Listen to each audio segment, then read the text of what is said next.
Hi guys, Neil Waterhouse. Of course today when I shoot the video, of course the drought decides to break, but anyway, well, I'm going to shoot anyway even though I'm getting wet. So anyway, so here goes. Anyway, imagine an online business where you don't need to pre-purchase any upfront inventory, where you sell products first, get paid first, and then you place orders from your supplier after you've been paid. Well, that's dropshipping. And in this video, I want to show you two different ways we build dropship businesses, including how to build a dropship business without spending any money pre-purchasing inventory or spending money on advertising.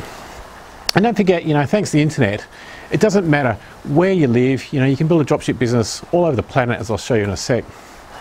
Now, the first dropshipping strategy is you set up your own website using a platform like a Shopify store, and you can also use your own independent website. Personally, we use WordPress and Magento for our websites, and it really is up to you, which website platform you prefer. There are tons of options, including WooCommerce, Neato, SolidCommerce, BigCommerce, Channel Advisor, and a multitude of others. The bottom line is, with this first dropshipping strategy, you have a website and you list products on that website from your suppliers. And when they sell, you log on to your supplier's website and order it from there. And then your supplier ships the item direct to your supplier, or sorry, direct to your customer. So, there's no wrapping, packing, you don't touch the products yourself. You basically, suppliers do all the hard work for you.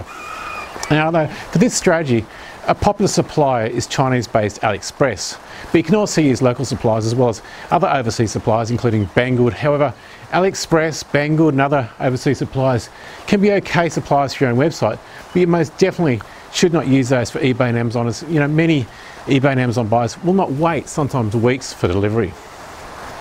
Now, going back to this first dropshipping strategy using your own website, to make this strategy work, you must have some strategy or methodology in place to drive traffic to your website. As a website without any kind of advertising strategy driving traffic to it is literally the drop in the ocean or the needle in the haystack. The bottom line is people, they won't find your products or your website unless you have some kind of advertising methodology in place. And the most popular strategy these days to drive traffic to websites include Facebook advertising, where you can target people who have previously expressed an interest in something by liking pages in Facebook. For example, if you're selling, say, telescopes, you could target anybody on Facebook who has clicked the like button on any astronomy pages. Then you can also build what Facebook calls a lookalike audience, and then you can market to that audience as well. We can market all those similar people on Facebook. You can also advertise on places like Instagram, which is owned by Facebook. You can also advertise on Google AdWords, YouTube, which of course is owned by Google.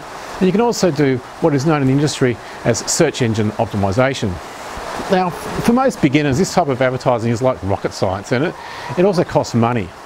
So you might be thinking, well, I like the idea of dropshipping, as it's all online and you don't need to pre-purchase any upfront inventory, and you get paid first, so you're always cash flow positive, but you don't like the idea of learning how to do the advertising. You also don't want to spend money on the advertising. Well, there is another way, and that is to list products for free on online websites that get a lot of traffic.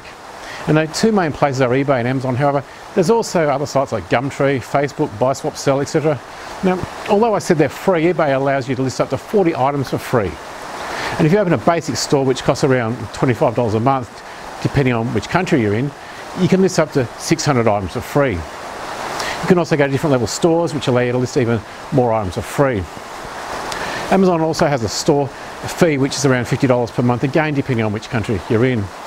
Gumtree and Facebook Buy, Swap, Sell are totally free. Now, when dropshipping on eBay and Amazon, you have to make sure your customers receive their orders in a timely fashion. And for this reason, I highly recommend you only use suppliers in your own country.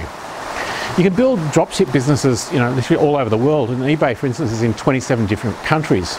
We've built these businesses many times in Australia, USA, Canada, UK, Ireland, Spain, and you can also sell these businesses off the capital, but that's another video. So that's a quick beginner's introduction to dropshipping. I'm not going to go in depth in this video, as I've already done that in other videos, but if dropshipping is something you'd like to pursue, I'll put a link on the screen to a free video course where it shows you how to find dropship suppliers, etc. That's all for this week. Wherever you're watching this video, please scroll down and leave me a comment below. Until next week, list more, sell more. This is a very wet Neil Waterhouse.